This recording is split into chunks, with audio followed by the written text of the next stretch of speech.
जय श्रीमन नारायण। आइए, आपका फिर से स्वागत है आपके अपने YouTube चैनल में।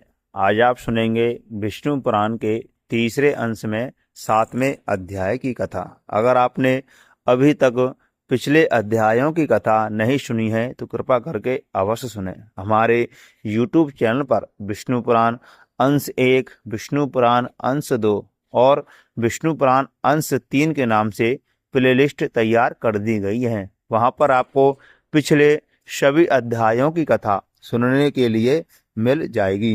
तो प्रिय मित्रों, चातुर्मास के महीने में विष्णु पुराण की कथा सुनने का अत्यधिक महत्व बताया गया है। चातुर्मास में विष्णु पुराण की कथा सुनने मात्र से सुख, समृद्धि एवं सभी भौतिक सुखों की प्राप्ति होती है और भगवान विष्णु की परम कृपा का भी आशीर्वाद प्राप्त होता है। तो मित्रों, आपने अभी तक पिछले अध्यायों की कथा नहीं सुनी है तो कृपा करके अवश्य सुने। विष्णु पुराण के प्रथम अंश में दूसरे अध्याय में ब्रह्मा जी नारद जी से कहते हैं कि जो भी प्राणी चातुर्मास के महीने में विष्णु पुराण की कथा स्मरण करता है या सुनता है तो उसे विष्णु लोक की प्राप्ति होती है। इसमें किसी प्रकार का संदेह नहीं है। तो प्रिय बंधुओं, चातुर्मास के महीने में विष्णु पुराण की कथा अवश्य सुनें और अपने जीवन को धन्य बनाएं। तो आइए प्रिय बंधुओं, आज आप सुनेंगे विष्णु पुराण के तीसरे अंश में 7वें अध्याय की कथा। प्रिय बंधुओं, इस अध्याय में यम गीता के बारे में बताया गया है। तो आइए मित्रों, कथा प्रारंभ करते हैं।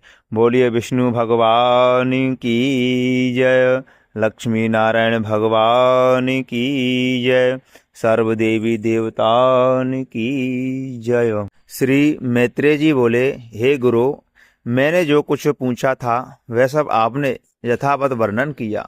अब मैं एक बात और सुनना चाहता हूँ, वह आप मुझसे कहिए। हे महामुने, 7 दीप, 7 पाताल और 7 लोक, ये सभी स्थान जो इस ब्रह्मांड के अंतर्गत हैं, स्थूल, सूक्ष्म, सूक्ष्मतर, सूक्ष्मात्मी सूक्ष्म तथा स्थूल और स्थूलवर जीवों से भरे हुए हैं।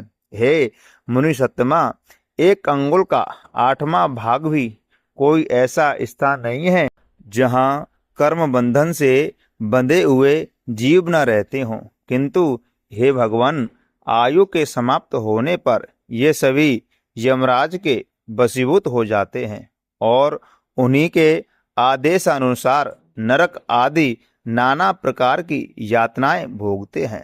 तदनंतर पाप भोग के समाप्त होने पर वे देवादि योनियों में घूमते रहते हैं। सकल शास्त्रों का ऐसा ही मत है। अतः आप मुझे वह कर्म बतलाइए जिसे करने से मनुष्य यमराज के वशीभूत नहीं होता है। मैं आपसे यही सुनना चाहता हूँ। श्री पाराशर जी बोले, हे मुनि सत्तमा, यही प्रश्न महात्मा नकुल ने पितामह भीष्म से पूछा था। उसके उत्तर में उन्होंने जो कुछ कहा था वह सुनो। श्री भीष्म जी ने कहा, हे वत्स, पूर्व काल में मेरे पास एक अलिंग देश ब्राह्मण मित्र आया और मुझसे बोला। मेरे पूछने पर एक जाति स्मरण मुनि ने बतलाया था कि ये सब बातें अमुक अमुक प्रकार की होंगी। हे वत्स, उस बुद्धिमान ने जो जो बातें जिस जिस प्रकार होने की कही थी वे सब त्यों की त्यों हुई। इस प्रकार उसमें श्रद्धा हो जाने से मैंने उससे फिर कुछ और भी प्रश्न किए, जो उनके उत्तर में उस द्विज श्रेष्ठ ने जो जो बातें बतलाई अनेक विपरीत मैंने कभी नहीं देखा।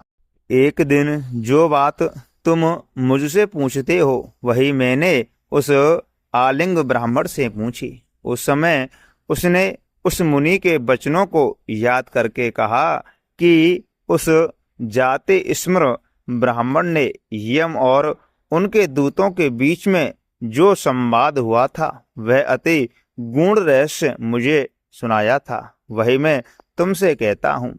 आलिंग बोला, अपने अनुचर को हाथ में पास लिए देख करके यमराज ने उसके कानों में कहा, भगवान, वसुदेव के शरणागत व्यक्तियों को छोड़ देना, क्योंकि मैं वैष्णवों से अतिरिक्त और सब मनुष्यों का ही स्वामी हूँ। देवपूज्य विधाता ने मुझे यम नाम से लोगों के पाप पुण्य का विचार करने के लिए नियुक्त किया है। मैं अपने गुरु श्री हरि के वशीभूत हूँ, स्वतंत्र नहीं हूँ। भगवान विष्णु मेरा भी नियंत्रण करने में समर्थ हैं। जिस प्रकार सुवर्ण भेद रहित और एक होकर भी कंकट, मुकुट तथा मणिका आदि के भेद से नाना रूप प्रतीत होता है, उसी प्रकार एक ही हरि का देवता, मनुष्य और पशु आदि नाना विध कल्पनाओं से निर्देश किया जाता है। जिस प्रकार वायु के शांत होने पर उसमें उड़ते हुए परमाणु पृथ्वी से मिलकर एक हो जाते हैं, उसी प्रकार गुण क्षोभ से उत्पन्न हुए समस्त देवता, मनुष्य और पशु आदि उनका अंत हो जाने पर उस सनातन परमात्मा में लीन हो जाते हैं, जो भगवान के सुरवर वंदित चरण कमलों की परमार्थ बुद्धि से वंदना करता है। घृताहुति से प्रज्वलित अग्नि के समान समस्त पाप बंधन से मुक्त हुए उस पुरुष को तुम दूर ही से छोड़कर निकल जाना। यमलोक के ऐसे वचन सुनकर के पास हस्त यमदूत ने उनसे पूछा, प्रभो, सबके विधाता भगवान हरि का भक्त कैसा होता है, यह आप मुझसे कहिए। श्री यमराज जी बोले, जो मनुष्य अपने वर्ण धर्म से विचलित नहीं होता, अपने सुहृद और विपक्षियों के प्रति सम्मान भाव रखता है, किसी का द्रव्य हरण नहीं करता और किसी जीव की हिंसा नहीं करता, उस अत्यंत रागादि शून्य और निर्मल चित्त व्यक्ति को भगवान विष्णु का भक्त जानो। जिस निर्मल मति का चित्त कली कलमश रूप मल से मलिन नहीं हुआ हो और जिसने अपने हृदय में श्री जनार्दन को बसाया हुआ है, उस मनुष्य को भगवान का अतीव भक्त समझो। जो एकांत में पड़े हुए दूसरों के सोने को देखकर भी उसे अपनी बुद्धि द्वारा तृण के समान समझता है और निरंतर भगवान का अनन्य भाव से चिंतन करता रहता है, उस नर श्रेष्ठ को विष्णु भगवान का भक्त जानो। जहाँ तो स्फटिक गिरी शिला के समान अति निर्मल भगवान विष्णु और वहाँ मनुष्यों के चित्त में रहने वाले राग द्वेषादि दोष, इन दोषों का संयोग किसी प्रकार नहीं हो सकता। हिमकर अर्थात चंद्रमा के किरण जाल में अग्नि तेज की उष्णता कभी नहीं रह सकती है। जो व्यक्ति निर्मल चित्त, मात्सर्य रहित, प्रशांत, शुद्ध चरित्र, समस्त जीवों का सुहृद, प्रिय और हितवादी तथा अभिमान एवं माया से रहित होता है, उसके हृदय में भगवान वासुदेव सर्वदा विराजमान रहते हैं। उस सनातन भगवान के हृदय में विराजमान होने पर पुरुष इस जगत में सौम्य मूर्ति हो जाता है। जिस प्रकार नवीन साल वृक्ष अपने सौंदर्य से ही भीतर भरे हुए अति सुंदर पार्थिव रस को बतला देता है। हे दूत, यम और नियम के द्वारा जिनकी पाप राशि दूर हो गई है, जिनका हृदय निरंतर श्री अच्युत में ही आसक्त रहता है तथा जिनमें गर्व, अभिमान और मात्सर्य का लेश भी नहीं रह जाता है, उन मनुष्यों को तुम दूर ही से त्याग देना। यदि खड्ग, शंख और गदाधारी अभिज्ञात्मा भगवान हरि हृदय में विराजमान है, तो उन पाप नाशक भगवान के द्वारा उनके सभी पाप नष्ट हो जाते हैं। सूर्य के रहते हुए भला अंधकार कैसे ठहर सकता है?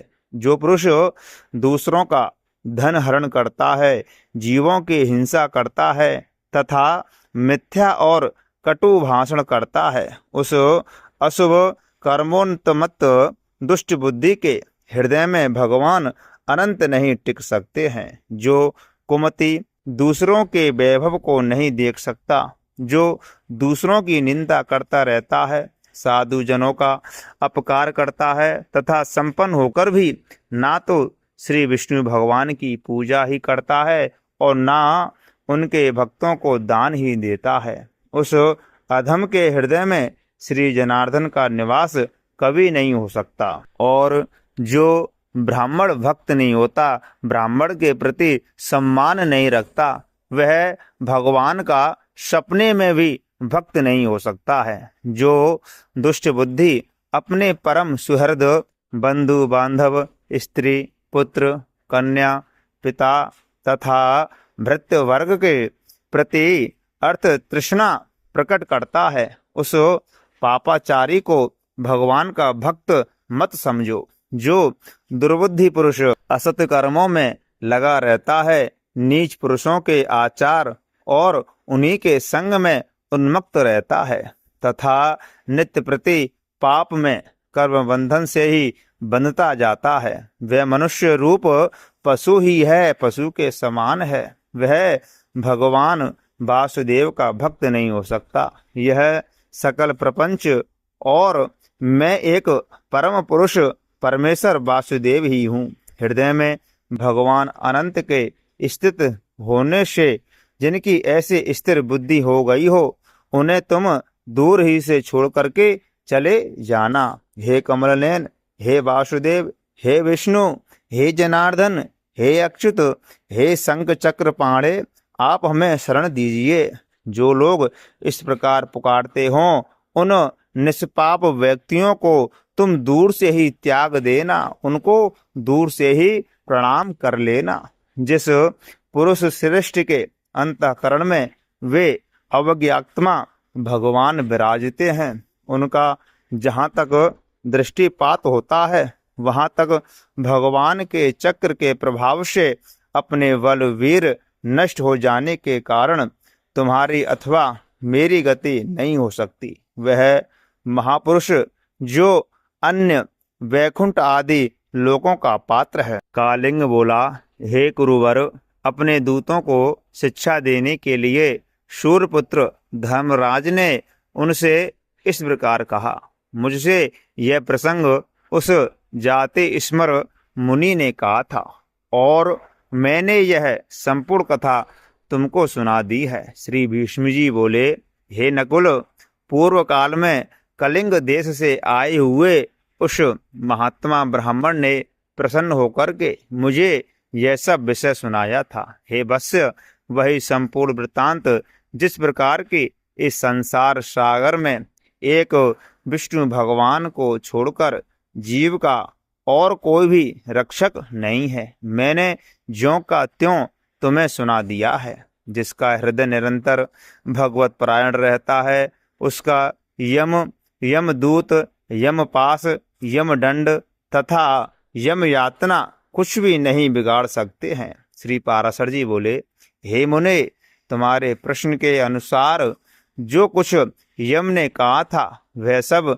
मैंने तुम्हें भली प्रकार सुना दिया है। अब और क्या सुनना चाहते हो? बोलिए विष्णु भगवान की जय, लक्ष्मी नारायण भगवान की जय, सर्वदेवी देवतान की जय।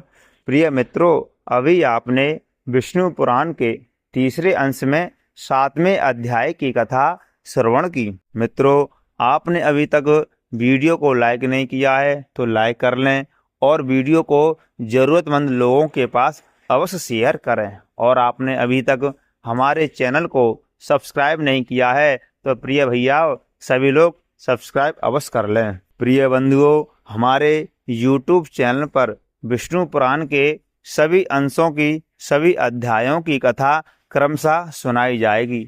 तो मित्रों, हमारे चैनल पर विष्णु पुराण की कथा सुनने के लिए हमारे चैनल को सब्सक्राइब अवश्य कर लें। जो भी प्राणी विष्णु पुराण की कथा को श्रद्धा और भक्ति के साथ सुनता है तो उसे विष्णु लोक की प्राप्ति होती है। उसके जीवन में खुशहाली, सुख, समृद्धि बनी रहती है। उसके परिवार में हर प्रकार की सुख समृद्धि बनी रहती